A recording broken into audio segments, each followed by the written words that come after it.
You don't become a better wife just because very many men want you. Neither you don't become a better husband because each and every woman wants to sleep with you.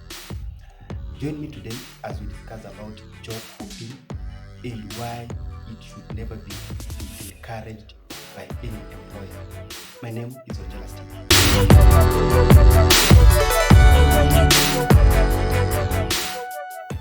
I'm not a political analyst, neither am I a political commentator.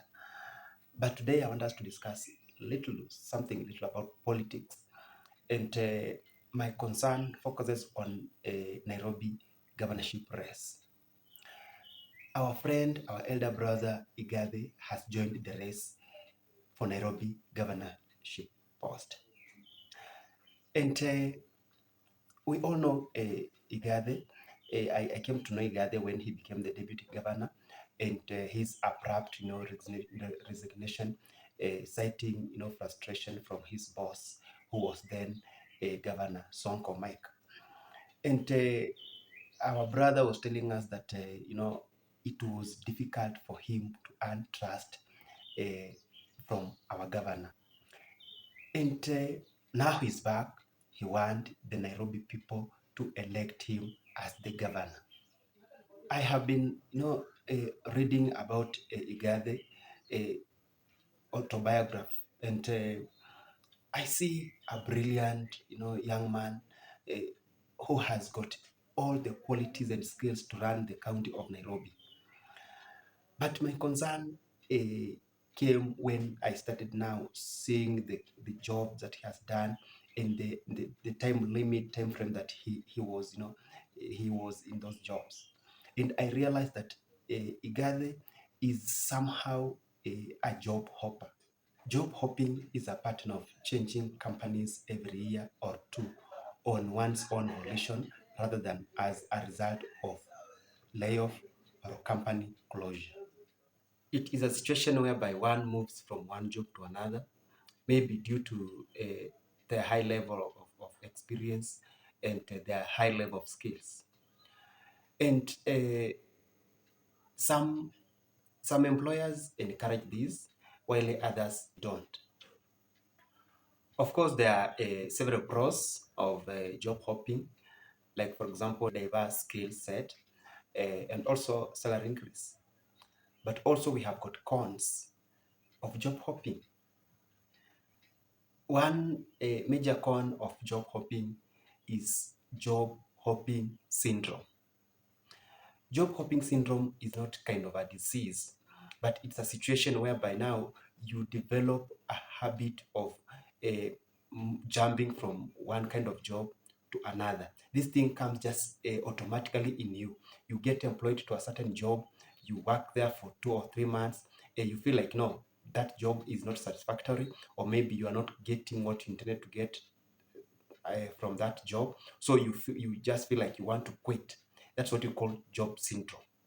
The second con that I wish to discuss here is now the stigma, the employer stigma. Employer stigma is whereby now an employer knows you like as someone who like jumping from one job to another.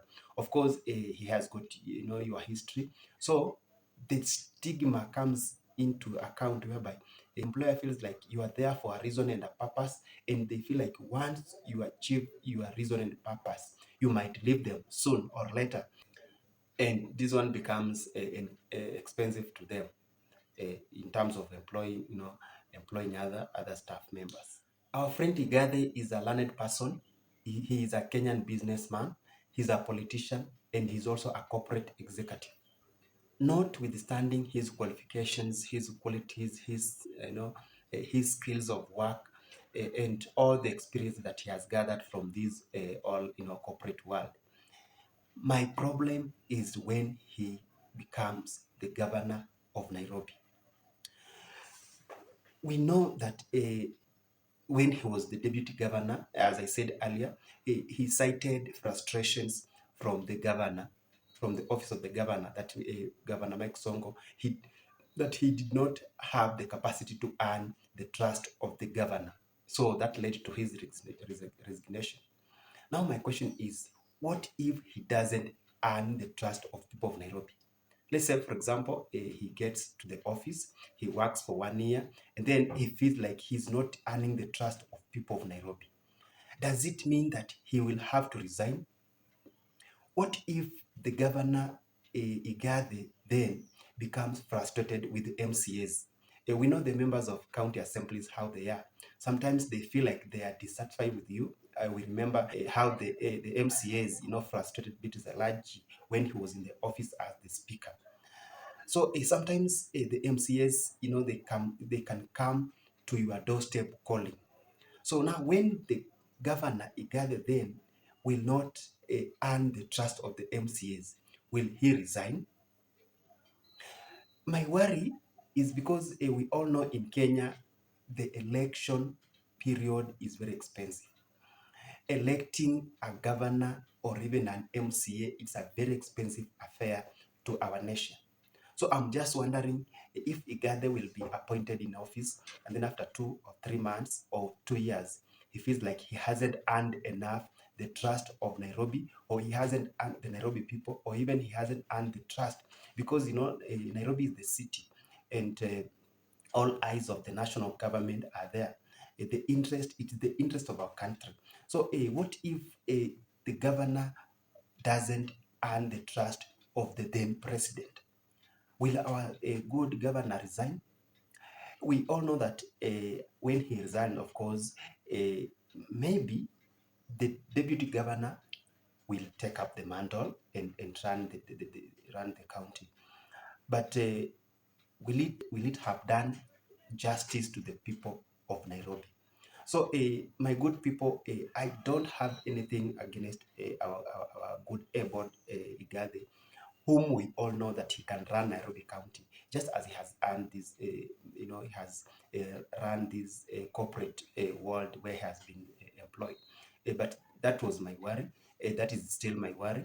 So I just request that as we vote in Igathe, because I know he's able, and I know people of Nairobi might vote him in.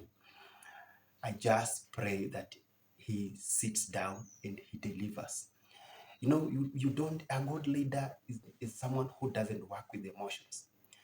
A good, because I remember when he resigned, many people came out saying, oh, you are a coward, you could have stayed and fought from within. And also I feel the same. Igathe could have, stayed in the office and fought from within, because it's like he let down the people of Nairobi, because these people, it's not a Sonko that employed him, it's the people of Nairobi. So when you pin down a letter to the people of Nairobi resigning, and they are not the people who have frustrated you, what do you mean? So my friend Igathe, wherever you are, I know you are able to run the county of Nairobi if elected as the county boss. So I just wish that you just sit down and become a leader. I mean, leaders don't cower away. When you are in office, there are a lot of things that will be said about you. There are things that word will be thrown against you. As a boss, you don't. As a leader, you don't cower away. Sit in the office, deliver.